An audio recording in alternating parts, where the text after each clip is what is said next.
Wannan shi ma ci gaba ne a cikin darasinmu na 100 tens unit. So amma wannan darasin zai koya mana yadda za mu yi addition ne. A yadda muka samu lamba 10, 10 ko kuma muka samu 100 sannan kuma muka samu unit ɗin nan namu adadin cycle da muka yi a unit namu ya fi wanda muka yi a 10 namu ko kuma ya fi wanda muka yi a 100 namu. So ga yadda za mu yi answering na irin wannan question. Kamar yanzu misali a wannan gashi nan akwai guda ɗaya under 10 akwai cycle ɗaya sannan kuma under unit akwai cycle 1, 2, 3, 4, 5, 6, 7, 8, 9, 10, 11, 12. Under 10 akwai 1, under unit akwai 12. To yanzu ba zai yi a ce zan rubuta 1 a nan kuma ya rubuta 12 a nan ba, saboda idan na rubuta 1 a nan kuma na rubuta 12 a nan ya zama nawa? Ya zama 112, which is very wrong. Wannan wrong ne. So kafin mu kai ga bayar da amsan wannan bari mu yi drafting, bari mu ƙara zana irin wannan ɗin yadda ya kamata ya kasance. Sai mu ce yanzu misali mun ƙara zana wani namu a nan wajen, sorry. Sai mu ce yanzu misali muna da 10 a nan, muna da unit a nan wajen. Za mu zana shi haka. Ga 10 namu ga unit namu a nan. So a nan wajen abin da za ka yi a nan, za ka zo ne daga kan wannan zuwa kan wannan. Babu ruwanka da su. Duk wanda yake cikin box ɗin nan babu ruwanka da shi. Duk cycle ɗin da yake cikin box ɗin nan ba ruwanka da shi. Sai ka ɗauki wannan ƙwaya ɗayan na ka san shi a nan. Sai ka zo nan nawa ya rage, nan ƙwaya 2 ya rage. Sai ka sa guda biyunka a nan wajen. So wannan shine zai baka ansa daidai. Ba wai ka rubuta su duka ba. In ka rubuta su duka ya zama 112. Amma kuma abin da aka so shine wannan 10, wannan 10 ɗin ka haɗa ta da wannan 12. Sai ya zama 10 plus 12. Sai ya zama me? Kamar nan gashi nan. So sannan wannan muka ce 10 ne. To tun da 10 ne nan kuma a matsayin 12 yake. Nan yana matsayin 12. To wannan 10 ɗin namu shi ma sai mu ce to 10 plus 12. 10 plus 12 zai baka 22. Sai ka rubuta 2 ɗinka a nan wajen, sai kuma ka rubuta 2 ɗinka a nan wajen. So idan muka lura kawai namban ƙarshe muka ɗauka ba mun ɗauki 12 ɗin gaba ɗaya ba ne. A'a, mun ɗauki 10 na nan mun saka ta a nan sannan mun haɗa ta da 12 nan ya zama 22. Sai kuma wannan shi ma the same thing. Za mu zana a nan muna da 100, muna da 10, sannan muna da unit.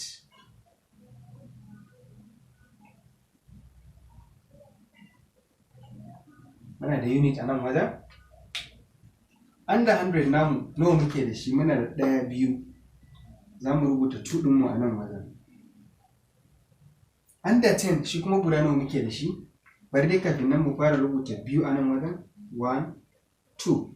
Nan kuma nawa muke da shi? 1, 2, 3, 4, 5, 6.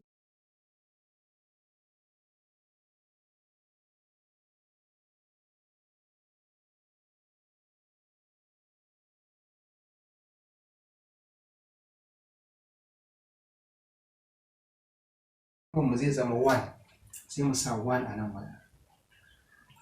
Sai kuma mu zo nan 1, 2, 3, 4. Wannan muna da 4 sai mu ƙara rubuta 4 ɗinmu a nan 1, 2, 3, 4. Sai mu zo 214. Haka zai zama. Nan ma zai zama 214. Wannan shine yadda za mu yi wannan. So wannan kenan. Idan mu fahimta ba, sake playing na bidiyon daga farko har ku fahimta kafin mu kai ga exercise ɗin. So exercise namu nan wajen ya ce ne write the numerals that represents. So wannan ya ba mu tens, ya ba mu unit, a ƙasa kuma ya ba mu tens, ya ba mu hundreds, wani lokaci kuma ya ba mu unit. To abin da yake so mu rubuta nambobin ne kawai mu rubuta nambobin. Sai ya ce 6 tens and 12 unit. 6 tens and 12 unit. So yanzu ana wajen sai mu ce 6 ɗin nan tana matsayin 60 ne. 6 tana matsayin 60 ne. To sai mu ce 60 plus 12 zai ba mu me? To nan wajen abin da ake so mu yi shine 6 tens and 12 unit. 6 tens and 12 unit. So abin da ake so a yi shine wannan 6 din tana matsayin 60 ne.